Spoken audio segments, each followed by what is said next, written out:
Special falooda, खजूर juice, basundi, lassi, पेंड्याचं Vijapur वे सोलापूर।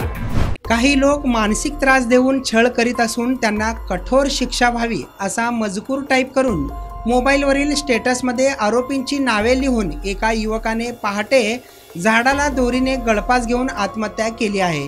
अजिंक्य नामदेव यादव, वय वर्ष 23, राहणार घाटणे, तालुका माडा असे आत्महत्या केलेल्या युवकाचे नाव असून रविवारी 17 मार्च रोजी पहाटे 4:15 सुमारास पूर्वी म्हैसगाव, तालुका माडा येथे ही घटना उघडकीस आली आहे। याबाबत त्याचे वडील नामदेव संदीपान यादव यांनी फिर्याद दिली असून पोलिसांनी दिलेल्या माहितीनुसार आत्महत्या केलेला युवक हा एका कारखान्यात सुरक्षा रक्षक म्हणून कार्यरत होता। रविवारी त्याची पहाटे 2 ते सकाळी 10 वाजेपर्यंत ड्युटी होती।